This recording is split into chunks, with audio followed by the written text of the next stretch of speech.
Alright, in this video I'm going to go over your quiz 2. And so the quiz that you took, this is going to be your opportunity to make corrections to it. This is going to be your homework. So what I would like for you to do is let's look at the instructions first of all. It says read each problem below carefully and answer it. I'll always give you instructions before a problem so that you'll have an idea of what to do. And this one is just read it, but make sure you read it thoroughly. And let's see what it's asking. Number 1 says the table below shows the relationship between cost of ground turkey at a local market and the number of pounds brought. Write an equation that represents the relationship of cost, which is y, to the number of pounds bought, which is x. So we're going to be writing an equation. Whenever we do this, the best way to handle this is, in order to write an equation, you need to know a couple of things. First of all, if we're going to write an equation, we need to know what kind of equation is it going to be. So I want you to put that on. We're going to put equation, and we need to know, is it proportional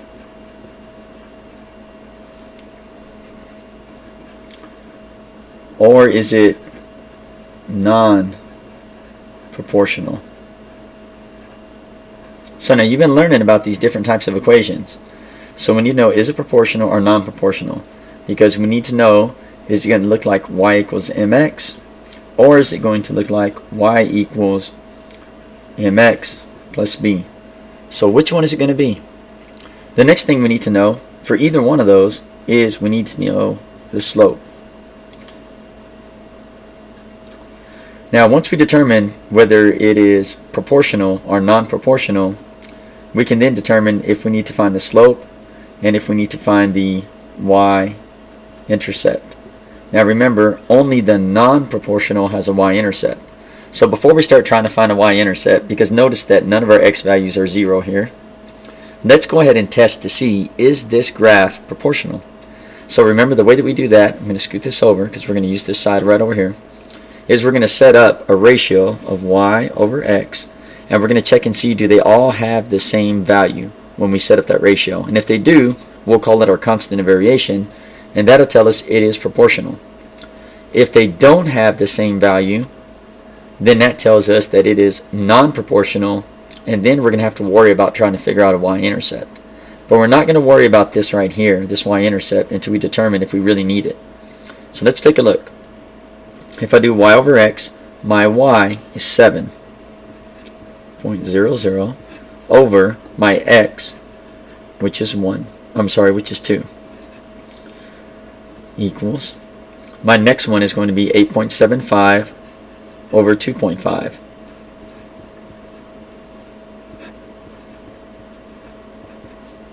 My next one is 10.5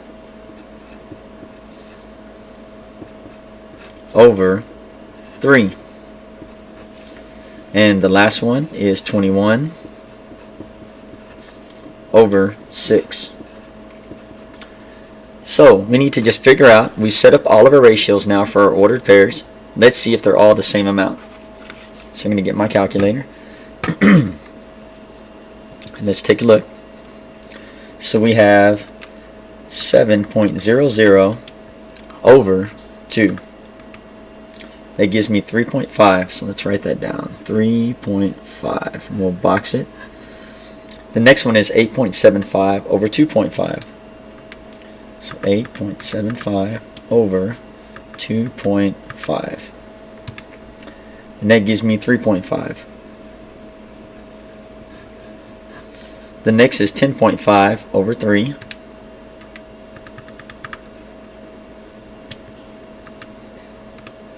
And that gives me 3.5. So far it's looking like it's going to be proportional. But let's check this last one just to make sure that it is proportional. 21.00 over 6.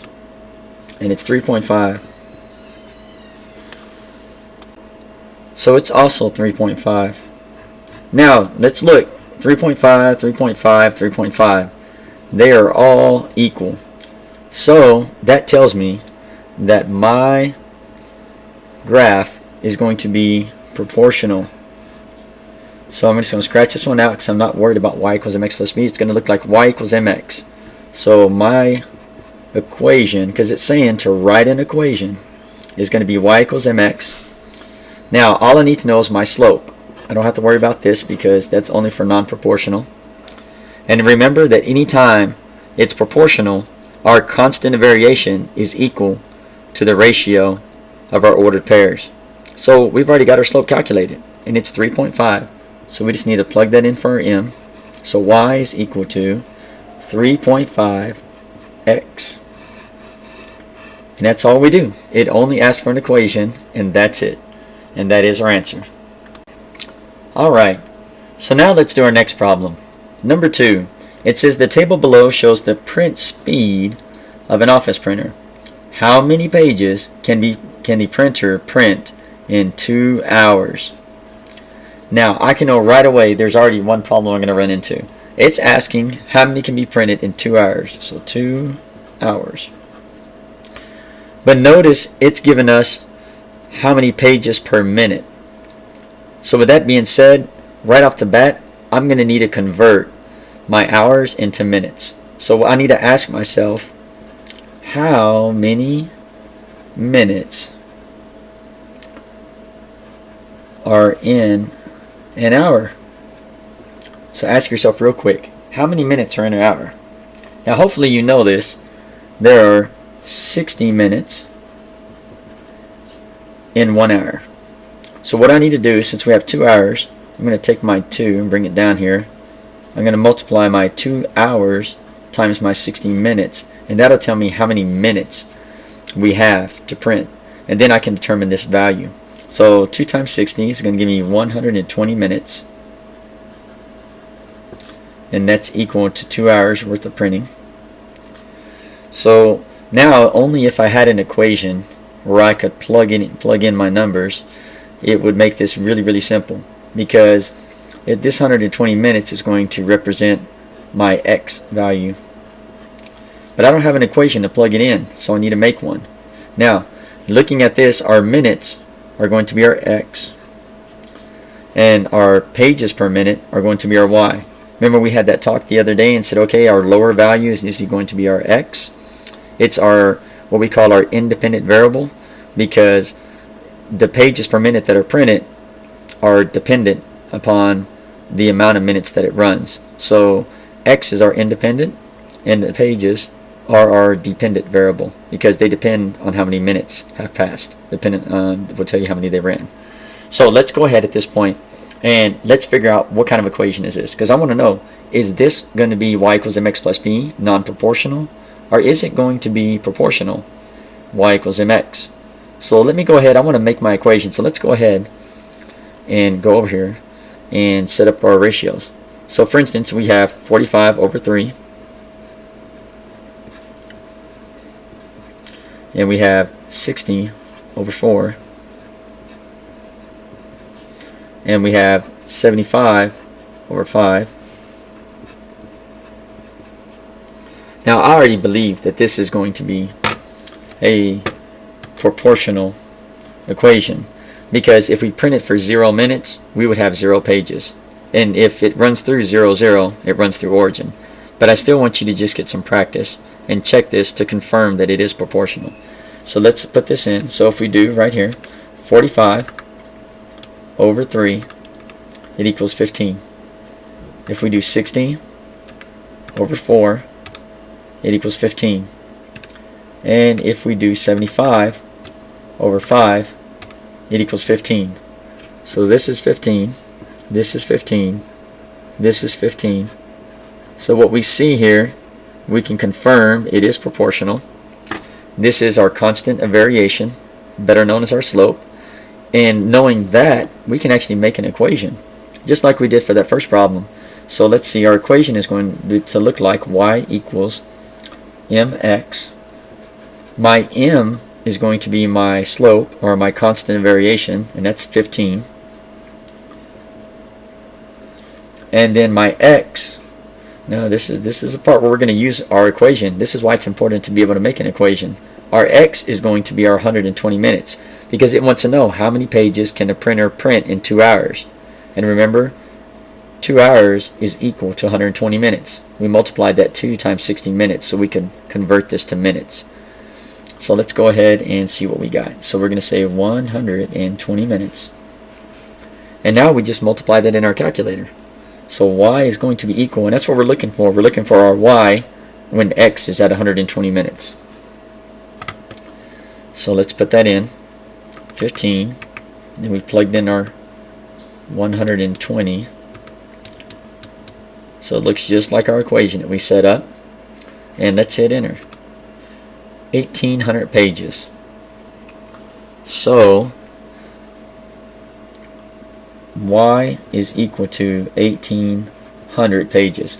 So when my x is 120 minutes, or when my x is 2 hours, in other words, my y will be equal to 1,800 pages. And they wanted to know how many pages can the printer print in 2 hours. So our answer is it can print 1,800 pages. And now you know why being able to derive an equation is so important, because it can make tasks like this of figuring out these types of information that are useful in the real world really easy. So let's go ahead and move on to our next problem. Now this number 3 says write an equation in slope-intercept form with the given slope and y-intercept. Well, first we have to think, what is slope-intercept form? Well, when you hear that word intercept, you ought to be thinking y-intercept. And remember, if we have a y-intercept, it is just a non-proportional graph or a non-proportional equation. So if it's non-proportional, it's going to look like y equals mx plus b. We need to plug in our m and we need to plug in our b. So if we look at the information given, remember m is always our slope and b is always our y-intercept. So with that being said, let's plug them in.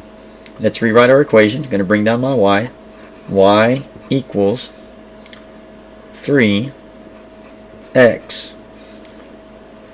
minus 1. And that is the correct answer. So let's take a look at number 4. Write an equation in slope-intercept form with the given slope and y-intercept. Once again, it's telling us slope-intercept form. When we hear that word intercept, we're thinking non-proportional. So we're thinking y equals mx plus b. Our m is our slope, and our b is going to be our y-intercept. So let's rewrite it. Y equals my m, which is negative 1/4, x minus 7. And there you are. So now let's go to question number 5. Alright, and the question number 5, let's read our instructions. It says write an equation in slope-intercept form for each graph shown. Now remember, slope-intercept form looks like y is equal to mx plus b. Notice this is a non-proportional graph, and non-proportional equations are always in the form of y equals mx plus b. So let's go ahead and plug in our information. We know we're going to need slope, right? And we know we're going to need our y-intercept. So let's look for those two things. I'm going to find the y-intercept first because I think it's always easiest to point out. If you go, it crosses right here on this line, and we will call that negative 1. And then if we count our rise over run will be up 1. So our rise, right, our up and down is up 1. And our run, which is our side to side, is going to be 1, 2, 3. So now that we have a slope and a y-intercept, we can plug that in. Remember, our slope is equal to m, and our y-intercept is equal to our b. So let's write that down. Let's write this equation. Now that we know our y, we know our m, and we know our b. So we're going to write y equals 1/3.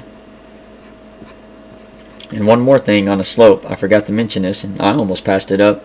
is our slope, think about it, is our slope, is it negative or is it positive? Does it run up as a positive slope does, or does it run down as a negative slope does?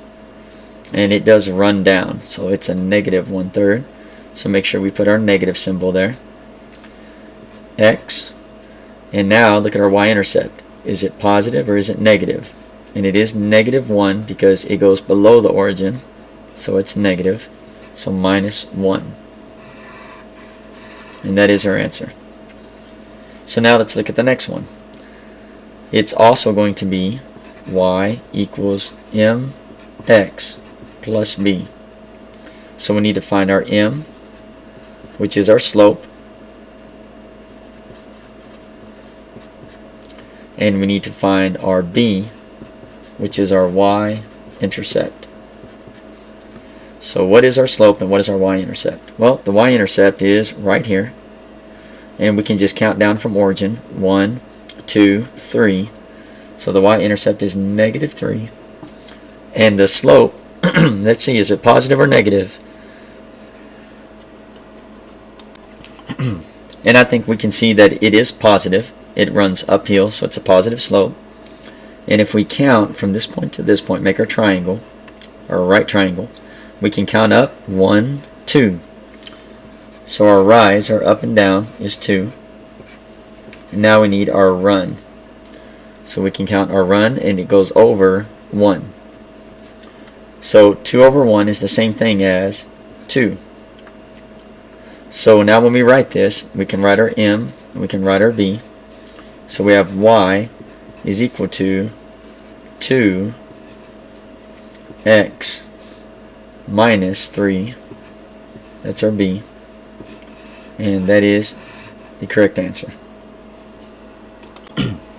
Now, if we go to number 7, let's read our instructions.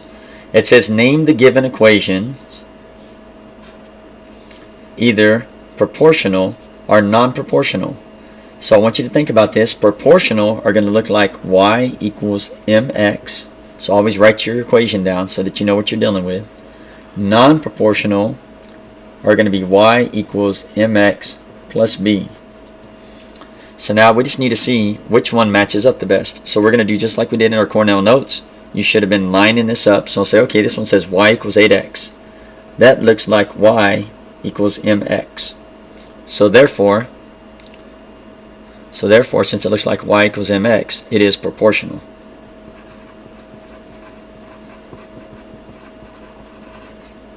Our next equation is y equals 1/2 x plus 7. So let's see what that looks like. Y equals mx. Look, it has this plus 7, and that's our plus b. So this one would be non-proportional. And the next one is y equals 100x. So that looks like y equals our m times our x. So that is going to be proportional. And the next is y equals mx. And look, it has a -2. So that's going to represent our plus b. So it's going to be non-proportional. Alright, in this one, notice it says, for our instructions, determine whether each table is proportional or non-proportional, and circle the correct answer. So we're going to circle our correct answer. So the first thing we need to remember when we're dealing with a table, to determine if it's proportional or not, we need to be looking at the ratio of our ordered pair of y over x. So here's my y value, 2.5. So I'm going to go ahead and write it, 2.5 over my x value of 1. And that's equal, and remember 2.5 divided by 1, when anything divided by 1 is just itself. So it's 2.5. Now it gets more complicated. We have 5 over 2. So that's an improper fraction. So let's put that inside of our calculator. We can see what that value is. And let's see. Fraction bar, we have 5 over 2. Now in this, I'm going to recommend, if you have a number like this, 5 over 2, I would go ahead and put that decimal after the 2, and if you do that and hit enter, it'll automatically change it to a decimal form because our first answer was in decimal form, so we're going to want all of our answers in decimal form. So it's 2.5, so we can go ahead and write that 2.5. So far we're looking good. This may be proportional because we already have two values that match, but we need to check the rest of them just in case. So now we have 7.5 over our 3, 7.5 over 3, and let me go and write the next one, 10 over 4. So 10 over 4. So let's see if those values all match up. So we have 7.5 over 3, and it gives us 2.5. And now we have 10 over 4. And put that decimal so it'll convert it to a decimal for us. And it's 2.5. Now, all of these, if you look at them, they are all equal. They are all 2.5. And anytime we set up a ratio of y over x for all of our ordered pairs that we're given in a table, and they all have the same value, the same ratio, then that tells us that it is our constant of variation and it is proportional. So you should have put yes, this is proportional. Let's look at the next one. So now we have this next one right here, and it wants to know if this is proportional. So we're going to do the same process. We're going to do our y over our x. So my y value is 0.60, so 0.60 over 2. And then we're going to do 1.20 over 4. And we're going to do 1.60 over 6. And we're going to do 2.40 over 8. So let's go ahead and plug this into our calculator. Let it do the work for us. So we have 0.60 over 2. It gives us 0.3, so we can write that down. So 0.3. Then we have 1.2 over 4, and it gives us 0.3. So right now it's looking like it's possibly going to be proportional. Let's look at the next one. We have 1.60 over 6. Okay, now here's a problem. We were 0.3, but now look, we got 0.266667. So this is actually 0.26. I'm just going to write two decimals. Now, as soon as we find one of these that doesn't match, we can stop. These three are not equal. 0.26 is a different ratio. Therefore, at this point, we can stop and we can say this is definitely not proportional because the ratio is not constant. And let's go to our next problem. Alright, so in the next problem, problem number 13, we have a question, a star question, and it says, which graph shows a proportional relationship between x and y? Well, remember, if we're looking for a proportional relationship, it's an equation of y equals mx, and that means that the line will always pass through the origin, which is the ordered pair 0, 0. So the quickest thing to do on one of these is let's mark the origin on every graph and then evaluate what is the best answer. So there's my origin. There's my origin. So now that we got it marked, let's take a look at it. On J, it does not pass through origin. On G, it does not pass through origin, so it's not G. On H, it does not pass through origin, so it's not H. On F, it actually crosses through the origin, so it is proportional. And that is the correct answer. Let's go to the next question. Alright, in this question what we see is we have this statement that Sally earned $8 per hour working at Skyburger. So she's getting $8 for every hour she works. So that is our unit rate. And if we were to write that as slope, remember the unit rate is always going to be the amount over time, which is our per hour. So it's $8, and I'll put dollars right there, over 1 hour. So our slope is literally 8 over 1. Now we can use this information to determine what our y value is when given x. Our x will be our number of hours. They already got it labeled for us, x right here, number of hours worked. And y will be the amount that we have earned. So let's take a look. So we're just going to go ahead and start with if we worked 1 hour. And if we worked 1 hour, we could say 1 times the unit rate, right? Because it's $8 per hour. So 1 times $8, and that gives us $8. That's our Y value. If we worked 2 hours, it would be 2 times 8, and that would give us $16. And if we worked 3 hours, it would be 3 times 8, and that would give us $24. So now that we got this, we got to think about, okay, what's an equation for this? Well, we already know that the unit rate can be converted to slope by just putting a 1 underneath it. So our slope, we can write that over here, our slope, which is our m, is equal to 8 over 1. And 8 over 1 is just 8. So that's our slope. So now we need to know, is this proportional or not? So we can write the equation, because we need to know, are we doing the equation that's y equals mx, or are we using the equation y equals mx plus b? Now there's a couple different ways we could determine this, but I'm going to go ahead and do it by doing what we've been doing and setting up the different ratios of our y over x and seeing if they're all equal. So for instance, we have our y over x. Our y is 8 and our x is 1, so we have 8 over 1. That equals 8. Our next one is 16 over 2. And for those of you who need a calculator, you're welcome to use one. So then we can say, okay, let's check and see. 16 over 2 gives me 8. And then we have 24 over 3. And if we do that, we say 24 over 3, that gives me 8. Notice we have the same amount each time, so this is proportional. So when it says proportional, we put yes. And that is our constant of variation, also known as our slope. So now we have everything we need. We have our slope. We already knew the slope was 8, but this just confirmed it is 8. And we know that it's going to look like y equals mx because it's proportional. So now we just need to plug in our constant of variation, which is our m, and that's 8. And then bring down our x. There's our equation. There's our answer, yes. And now we just need to graph it. So we're going to graph these 3 ordered pairs, 1, 8. So if you want me to write the ordered pairs just so you can see, 1, 8. So that's our first ordered pairs, 1, 8. The second one will be 2, 16. The third one is 3, 24.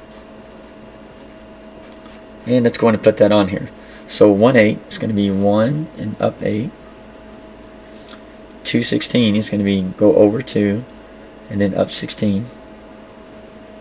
And then 3, 24 is going to be go over 3, 1, 2, 3, and then up 24. And let's go ahead and draw a line. And this is proportional, so remember, keep in mind, it should go through origin. Just like that. There's our graph. It's been graphed. It is proportional. That's our equation, and our table is filled out. Let's go to the next question. All right, our next questions. One is to basically, let's read the instructions. Fill in the letter. So we're going to be filling in the letter. Here are letters A, B, C, D, E, F of the variable, equation, or definition that best matches the given vocabulary word. So now we're looking, do you remember what these terms mean? So 15, what is slope-intercept form? And when you hear slope-intercept form, think about the word intercept. We should be thinking y equals mx plus b. Alright, so when we see slope-intercept form, we know it's that y equals mx plus b. Well, b is the letter for that equation that it represents. Now the next one is 16, constant of variation. So when you think of constant of variation, you should be thinking, that's my slope in a equation that's proportional. And what letter represents that constant of variation? Represents the slope. And we can see that's D.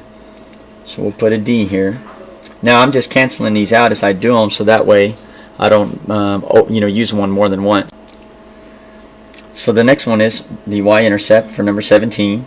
So think about it. Which one of these statements that's left over represents the y-intercept? And if you look, the y-intercept is always represented by B. So we'll say A. That plus B is our y-intercept. Then the next one is direct variation. So which one of these statements best represents direct variation? And you should be thinking proportional. So what does a direct variation or a proportional equation look like? And that would be C. So we can go ahead and mark C off as well. C goes here. Then now we have the y-axis. So which one of these statements best represents the y-axis? Is it the horizontal axis on a graph, or is it the vertical axis on the graph, which means the up and down? And we know y is up and down, and so therefore it is the vertical axis. Then 20 is the x-axis, and we know 20, the x-axis runs side to side. Another word for side to side is horizontal axis on the graph. And those are done. And let's go to your final bonus question. So on your bonus question, I've asked you, using the given equation and slope and y-intercept, I want you to graph that equation. So this one may be a little bit challenged for some of you, because you might go, wow, well, you know, I know the intercept, my b is right here. There's my mx, so my slope is 2. So you understand that. But the thing is, let's see, if I mark my y-intercept, it's right here. Well, usually when you do your slope, you count up. So you go, okay, my slope is 2. So that means it's 2 over 1. And this right here, the y-intercept is positive 5. So if it's 2 over 1, I go up 2 and over 1. But then you realize you can't go up 2 and over 1. When you run into a situation like this, you can also make sure that your line is going to be going up because it's a positive slope. But counting up twice and over 1 is the same thing as counting down twice and over 1. So you could go, okay, 1, 2 over 1. 1, 2 over 1. And now that you got a couple points, you can go ahead and draw through there. Really, you only had to put one other point. You just need to put your y-intercept down 2 over 1, and that's enough to graph it. I just did an extra one. But once you do that, we can go ahead and set it up. Draw your graph. And it should look something like that. And if you notice, if we kept going down, down 2 over 1, down 2 over 1, down 2 over 1, it hits every time that we do that. Or if we wanted to count up, we could go rise as 1, 2, and then over 1. 1, 2, over 1. We know it's correct because it's a positive 2 slope, and we are going up. It's positive. So if you put this, then you get credit for the bonus question.